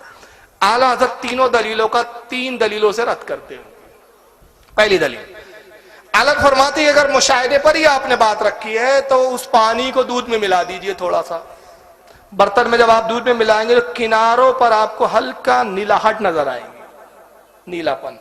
तो अगर पानी व्हाइट है तो व्हाइट में मिलके तो और व्हाइटनेस बढ़नी चाहिए, नीलाहट क्यों दिख रही है, तो इसका मतलब पानी का रंग व्हाइट सफेद नहीं है। और दूसरा आला हज़रत फरमाते हैं कि आपने कौसर की नहर की मिसाल दी, नहर कौसर दुनिया में नहीं है, जन्नत में है, वहां के अहकाम ही अलग है। और हदीस के एक हिस्से को लिया, पूरे हिस्से को नहीं लिया आपने, जबकि हदीस में यह भी है कि मेरे नहर कौसर का पानी मुझसे ज्यादा खुशबूदार, जबकि हमारे दुनिया का पानी मुझसे ज्यादा खुशबूदार, पानी में खुशबू ही नहीं है। और आप कहते वहां के अहकाम ही अलग है, वो वहां के पानी की बात हो रही है, उसका रंग वहां का सफेद है। जैसे हमारे दुनिया की आग किस रंग की है? लाल। और जहन्नम की आग के बारे में आका फरमाते हैं कि तारकोल, तारकोल डामर को बोलते हैं, आप क्या डामर ही बोलते, लाल आ जाता है। आका की हदीस है, सरकार फरमाते सल्लल्लाहु अलैहि वसल्लम कि जहन्नम की आग तारकोल यानी डामर, इससे भी ज्यादा सियाह और काली है, काली आग है वहां की। और जब दुनिया में अल्लाह ने आग को भेजा, हदीस पाक में है कि 70,000 या 70 मरतबा नूर के दरिया में इसको डुबोया गया, धोया गया, तब इस लायक हुई कि दुनिया में आके काम आया हमारी। तो ये धुल धुल कर आई है थी, वरना काली है वो। तो अब जहन्नम की आग काली है, वहां के अहकाम अलग। तो जिस तरह जहन्नम की आग काली, नहर कौसर का पानी सफेद, तो वहां पर आपने कयास किया, तो यहां भी कयास करके क्या दुनिया की आग को आप काला कहेंगे? नहीं कहेंगे। तो ये हदीस मुकम्मल काम नहीं देंगी। और तीसरी दलील उनकी थी हजरत अल्लामा सईद की, यूसुफ बिन सईद रहमतुल्लाह अलैह की, और वो ये थी कि पानी को जमाओ बर्फ बन जाता है तो सफेद दिखता है। अल्लाह फरमाते बर्फ बनाओ सफेद दिखता है, उसकी वजह ये नहीं कि उसका रंग सफेद है, बल्कि उसमें कुछ बबल्स, कुछ बुलबुले, कुछ हवा दाखिल हो जाती है, और हवा जब हवा से किसी शय से हवा गुजरती है तो चीज को चमकदार और रोशन कर देती है, उसकी रोशनी हमें बर्फ को जो है सफेद न दिखाती है। और अगर जमने पर ही सफेद दिखना दलील है कि पानी सफेद है, तो खून किस रंग का है और जमने के बाद कैसा दिखता है? काला, डार्क ब्राउनिश, ब्राउन कलर का दिखता है, कत्थई कलर। तो जमने के बाद कत्था हो गया तो आप कहेंगे खून का असल रंग कत्था है? नहीं, असल तो लाल ही है। तो इसी तरह पानी का असल रंग सफेद नहीं है कि जमने के बाद सफेद हो गया इसलिए, तो ये दलील नहीं है। तीसरा नजरिया जो था वो ये था कि पानी का रंग काला है, और यह हज़रत अल्लामा सख्ती रहमतुल्लाह अलैह का नजरिया था। उन्होंने एक हदीस पेश की अपनी दलील में, और हदीस ये थी कि हज़रत आयशा रदियल्लाहु ताला से रिवायत है, हज़रत उर्वा बिन जुबैर रदियल्लाहु ताला जो हुजूर हज़रत आयशा के भांजे हैं, उनसे फरमाती है कि उर्वा रसूलुल्लाह के घर में कई कई रोज तक चूल्हा नहीं जलता था, बड़े मुश्किल से कुछ मैसर आता तो हम खा लेते, और अक्सर वक्त दो चीजों पर रसूलुल्लाह का और मेरा गुजर होता। तो हज़रत उर्वा जो आपके भांजे कहते हैं खाला जान, वो कौन सी दो चीजें? तो फरमाया दो काली चीजों पे हमारा गुजर होता था, एक जमजम, दूसरा खजूर। यानी सिर्फ एक खजूर मिल गई, जमजम का कुछ पानी मिल गया, बस इसी पे गुजारा हो जाता। तो हजरत अल्लामा सख्ती कहते हैं कि देखिए हजरत आयशा उम्मुल मोमिनीन ने जमजम को भी काला कहा, दो काली चीजों पे, दो सियाह चीजों पे गुजर होता था, एक खजूर, तो खजूर तो काली है, और उसके साथ जमजम को मिलाया तो जमजम का पानी काला था इसलिए काला कह दिया। तालब फरमाते हैं कि ये वजह नहीं है, बल्कि कलाम अरब में दस्तूर है, उनका रिवाज है अहले अरब का कि एक चीज को अगलब जानकर, गालिब जानकर, दो चीजों में जो गालिब होता है उसका जिक्र करते हैं, जो मगलूब है, जो कमतर है, उसका जिक्र नहीं करते। तो पानी से बढ़कर ग़िज़ा के तौर पर खजूर है, खजूर का रंग जो है काला है, इस बुनियाद पर खजूर को अगलब जानकर, गालिब जानकर पानी को भी जुमरे में लाया गया, वरना ये नहीं है। उसके पे दलील आसान से आपके फहम के हिसाब से उलमा तो समझ गए, अगलब मगलूब ये सब, ये जुमलों में बात हो गई, लेकिन अब आपको समझाना है। देखिए जन्नत से हजरत आदम भी निकाले गए और हजरत हव्वा भी, मगर क्या सिर्फ हजरत आदम ने तौबा की, हजरत हव्वा ने नहीं की ना, मगर जिक्र हजरत हव्वा के तौबा का नहीं आता है, और हजरत आदम की, जी जी बस आ रहा हूं मैं, और हजरत आदम की तौबा का जिक्र कैसे आता है कुरान में? अल्लाह फरमाता है फतलक्का आदम मिन रब्बिही कलिमातिन फताबा अलैहि, और सीख लिया आदम ने कुछ कलमात अपने रब से, तो अल्लाह ने उसकी तौबा कबूल की।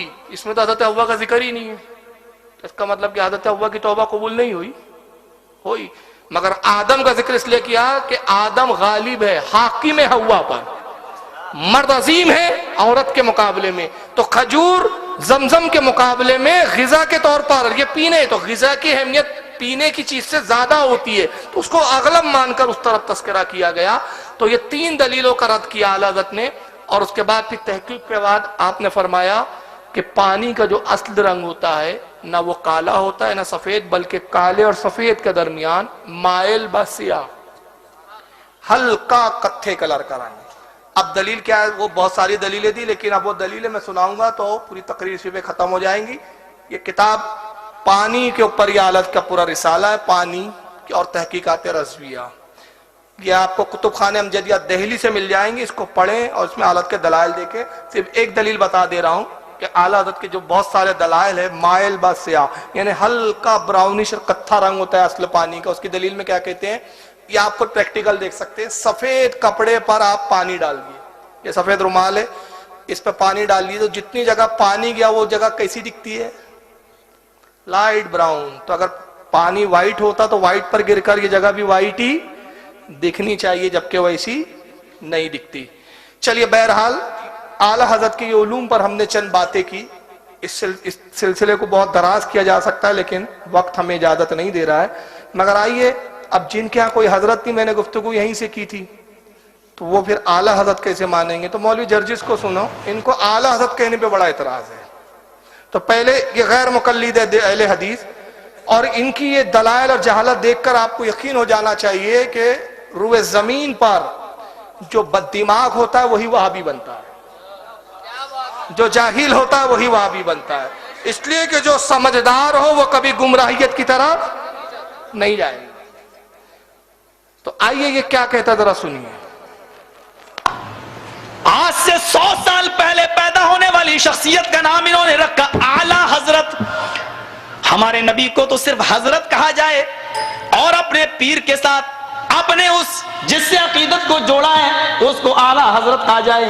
आला के माना तो सबसे बुलंदी के होते हैं, सबसे ऊंचे के होते हैं। सुबहान रब्बी आला, आला इसमें तफजील है जिसका माना ये होता है जो सबसे बुलंद है। हम इसीलिए तो अपनी पेशानी उसके सामने रखते हैं, कहते हैं कि अल्लाह ये पेशानी तूने सबसे ऊपर बनाई है, मेरे जिस्म के सबसे ऊपर रखी है। ये पेशानी सबसे ऊंची जात के सामने ही झुकेगी, हरकस और नाकस के सामने नहीं झुक सकती है। इसीलिए कहते हैं सुभान रब्बी आला, मेरा वो रब पाक है जो सबसे बुलंद है। इन्होंने हमारे नबी को कहा हजरत और अपने पीर के नाम के आगे लगाया आला हजरत। हजरत से भी बुलंद, हजरत से भी ऊंचा, जनाबे मोहम्मद रसूलुल्लाह से भी ऊपर जिसका मकाम मर्तबा हो।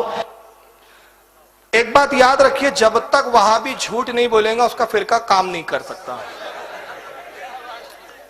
ये माँ पेट से झूठ सीख कर आते, गुट्टियों में पिलाया जाता है। जब कोई वहाबी बनता है उसकी ट्रेनिंग शुरू होती है तो सबसे पहले ट्रेनिंग का पहला हिस्सा, पहले स्टेप, बेटा जितना आप झूठ बोलेगा उतना बड़ा पक्का वहाबी बनेगा। तो पूरे मजमे में मैं एक सवाल कर रहा हूं, जिम्मेदारी से सुनकर जवाब दें। आप पूरे मजमे सब आला हजरत के चाहने और मानने वाले हैं, है ना? अब दूसरा सवाल, आप में से कौन आला हजरत को रसूलुल्लाह के बराबर समझता है?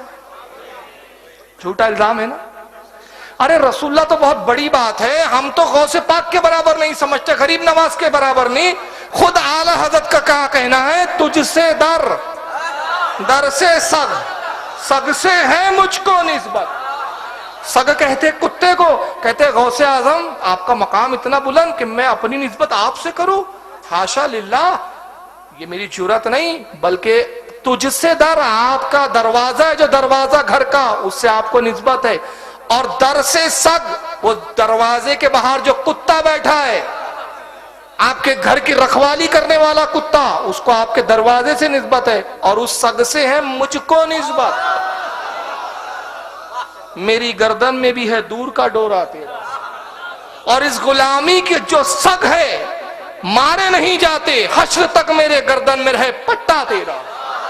आला तो गौस पाक के दर का अपने आप को कुत्ते से भी वो बता रहे हैं, कुत्ता है ना। और ये कितना बड़ा झूठ बोल रहा है। चलिए अभी इसको छोड़िए, अभी एक दूसरे साहब को भी सुन लीजिए, फिर जवाब मैं ऐसा दूंगा कि आपको भी समझ में आ जाएगा मेरी बात की दलील कि वहाबी बोलते मगर समझते नहीं है, जाहिल ही वहाबी बनता है। अब ये महराज रब्बानी को सुनो, ये भी गैर मुकल्लिद है। ये क्या कहते हैं, हमारी शरीयत है, हमारे पास तबीयत और तरीकत का पैमाना नहीं है। हमने मोहम्मद रसूलुल्लाह को अपना इमाम माना है, उनके अलावा किसी को इमाम मानना गवारा।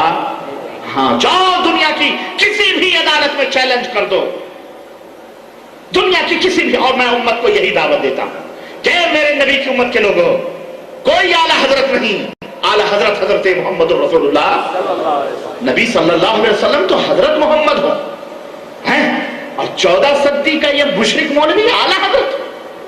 सोचो जरा, नबी करीम सल्लल्लाहु अलैहि वसल्लम इमामुल अंबिया हो और लोग अपने अपने इमामों को इमाम आजम कहें।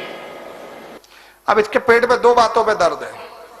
एक तो इमाम आजम क्यों कहा आपने, दूसरा अपने आलिम को आपने आला हज़रत क्यों कहा। फिर कहा कि हमारी तबीयत नहीं शरीयत है। अच्छा, अभी देखते हैं कितनी शरीयत पे चलते हैं, ये अभी जाहिर हो जाएगा।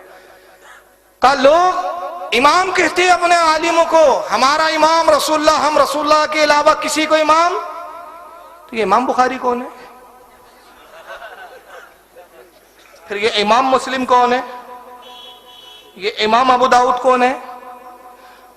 अच्छा, सबसे ज्यादा हदीस सहाबा में किसने रिवायत की मालूम है आपको? माशाअल्लाह, हजरत सैयदना अबू हुरैरा। लेकिन अबू हुरैरा का लक़ब सुना कि आमिरुल मोमिनीन फिल हदीस। ये इमाम बुखारी का लक़ब क्यों? अगर आमिरुल मोमिनीन होना चाहिए था, यानी हदीस दानी में, हदीस में मुसलमानों का अमीर, तो वो तो अबू हुरैरा होना चाहिए था ना। आपने इमाम बुखारी को क्यों कहा? चलिए वही नहीं, आपका इब्ने तैमिया, मोहम्मद बिन अब्दुल वहाब नजदी, ये शेखुल इस्लाम कैसे बन गए? शेख के मायने होते बुजुर्ग। इस शेखुल इस्लाम यानी इस्लाम में सबसे बड़े बुजुर्ग। तो इस्लाम तो रसूल ने लाया, तो इस्लाम के सबसे बड़े बुजुर्ग तो रसूल है। ये कहां से शेखुल इस्लाम आ गए? फिर एहसान इलाही साहब इनका मौलवी, उसकी भी किताब भी आएंगी, इसका नाम है बरेलवियत। इसको इसमें लिखा इमामुल असर, अपने जमाने का इमाम। तो सारे जमाने तो रसूल के ही है, तो ये इमाम क्यों? अभी तो आप एक इमाम। अच्छा, और आगे देवबंदियों की तरफ आ जाइए, हकीमुल उम्मत। अरे ये उम्मत के हकीम, अगर उम्मत का कोई हकीम है तो रसूलुल्लाह। नाना तवी को कहते हैं इमामुल कबीर। अच्छा, आला हज़रत पे बड़ा पेट में दर्द है, और जमात इस्लामी के एक है अबू आला, उस पर कुछ नहीं बोला इन्होंने। और जिसका भी यही कहना था कि इन्होंने अपने हजरत को आला कह दिया, अभी बड़ी दूर की कौड़ी लाया कि पेशानी सबसे बुलंद है, इसलिए हम जब पेशानी को झुकाते तो सुभान रब्बिल आला कहते हैं, पाक है वो ज़ात जो सबसे आला है। अच्छा चलो, अब कुरान से दलील सुन लीजिए। पारा नंबर 3 है सूरह बकरा और आयत 286। ये वहाबड़े भी ये दुआ बहुत करते हैं। दुआ है, अल्लाह ने दुआ तालीम की अपने बंदे को, वाफ़ु अन्ना वग़फ़िर लना वरहमना अंता मौलाना। लफ्ज़ जुमला कर गौर करें, अंता मौलाना फंसुरना अलल कौमिल काफिरीन। अल्लाह से दुआ करते बंदे, अल्लाह कह रहा दुआ करो ए बंदो मेरी बारगाह में। कैसे? वाफ़ु अन्ना, अल्लाह हमें माफ कर दे, बख्श दे, हमें माफ फरमा। वग़फ़िर लना, हमें बख्श दे। वरहमना, हम पे रहम फरमा। अंता मौलाना, अल्लाह तू ही हमारा मौलाना है। अंता मौलाना, अल्लाह तू ही हमारा मौलाना है। फंसुरना अलल कौमिल काफिरीन, तो हमें काफिरों पे फतह अता फरमा।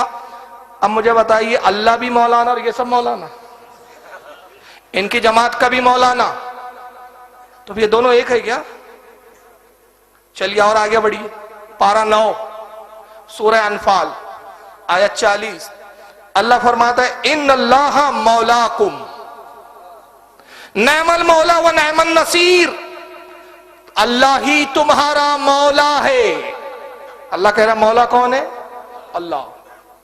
इन्नल्लाह मौलाकुम, अल्लाह ही तुम्हारा मौला है। नेमल मौला व नेमन नसीर, और क्या ही अच्छा मौला, क्या ही अच्छा तुम्हारा मददगार। या मौला का तर्जमा वाबड़ों ने भी किया मददगार। ये जुमला याद रखें, मौला का तर्जमा क्या किया इन लोगों ने भी? मददगार। अल्लाह तू ही हमारा सबसे बेहतरीन मौला है, सबसे बेहतरीन मददगार है। अल्लाह फरमा रहा है मैं तुम्हारा मौला, सबसे बेहतरीन मौला। तिरमिज़ी शरीफ जिल्द नंबर 5 सफ़ा 633 हदीस नंबर 3713। फिर ये हदीस की खासियत मैं बाद में बताऊंगा। क़ाला रसूलुल्लाह सल्लल्लाहु अलैहि वसल्लम मन कुन्तु मौलाहु फ़अलियुन मौला। आका क्या कह रहे हैं? जिसका मैं मौला, अली भी उसका मौला। अल्लाह कह रहे हैं मैं मौला, रसूल कह रहे हैं मैं भी मौला। फिर मैं ही नहीं, अली भी मौला। और ये हदीस कोई माइकल अल वहाबी रद्द नहीं कर सकता। दलील वजह सुन लीजिए, ये वाहिद ज़खायर हदीस की ऐसी हदीस है जिसके रावी 30 साहबा है। पहली खासियत। दूसरी खासियत, ये वाहिद वो हदीस है जिसके रावियों में 30 में से 10 अशर मुबशरा है। ये पहली हदीस है जिसपे एक बात पर अशर मुबशरा भी मुत्तफिक हो गए हो। और फिर यहां से वहां तक इतने लोगों ने लिखा, मेरे पास 144 हवाले इस वक्त, लेकिन मैं सब नहीं बता पाऊंगा। सफ़े नंबर तो मैं छोड़ रहा हूं, सिर्फ कुछ किताबों के नाम बता रहा हूं। इसको इमाम अब्दुल रज़्ज़ाक़ ने मुसन्नफ में लिखा, जो इमाम बुखारी के दादा उस्ताद है, इमाम अहमद इब्न हंबल के उस्ताद है। इमाम इब्न अबी शैबा ने लिखा, जो इमाम बुखारी इमाम मुस्लिम के उस्ताद है। इमाम हाकिम ने अल मुस्तदरक में लिखा। इमाम तबरानी ने माजुमुल कबीर में लिखा। खतीब बगदादी ने तारीख बगदाद में लिखा। अल्लामा इमाम हैसमी ने मजमुअ ज़वाइद में लिखा। इमाम इब्न अबी आसिम ने अस्सुन्ना में लिखा। इमाम हुस्सामुद्दीन ने कंजुल उम्माल में लिखा। इब्न असाकिर ने तारीख दमिश्कुल कबीर में लिखा। और इमाम नसाई ने किताब लिखी है, उसमें एक बाबी कायम किया मौला के ऊपर। इमाम नसाई की किताब का नाम है खसाइसे अमीरुल मोमिनीन अली इब्न अबी तालिब। और गैर मुकल्लिदों का सबसे बड़ा पेशवा, सबसे बड़ा अल्लामा इब्न तैमिया मजमुअल फतावा में उसने लिखा। और उसके बाद इब्न हाफिज इब्न कसीर ने अल बिदाया वन निहाया में भी इस हदीस को लिखा। अब मुझे बताइए, अल्लाह भी मौला, रसूल भी मौला, अली भी मौला, तो तीनों में क्या फर्क है? ये भी मौलाना, वो भी मौलाना, इनकी जमात का भी मौलाना, देवबंदियों का भी मौलाना, और अल्लाह भी मौलाना। तो अब यहां भी चिल्लाओ, मौलाना तो अल्लाह है, क्या है जमात के ठेकेदार हो, तुमने मौलाना क्यों लगाया? सब हटाओ मौलाना। तो हर अक्लमंद कहेगा, देवबंदियों, गैर मुकल्लिदो, तुम पागल हो। अल्लाह का मौलाना होना, पूरी कायनात का मौलाना, ये हमारी जमात के मौलाना। अल्लाह पूरी कायनात का मौला, रसूल अंबिया के मौला, अली मोमिनों के मौला। अच्छा, एक बड़ी मजेदार बात देखो, जब मौला की बात करो, ये हदीस सुना तो कहते हैं मौला के मायने दोस्त होते। मैंने कहा यार, वहां जो मौला आया था कुरान में सूरह अनफाल में, वहां मददगार किया, यहाँ क्यों मौत आ रही है? तो यहाँ भी तर्जुमा करना कि अल्लाह के रसूल की हदीस, मन कुन तो मौला हो फा अलीयुन मौला, मैं जिसका मौला, तो साफ मतलब हुआ मैं जिसका मददगार, अली भी उसका मददगार। तो मदद मैं भी करता हूँ, मदद अली भी करते।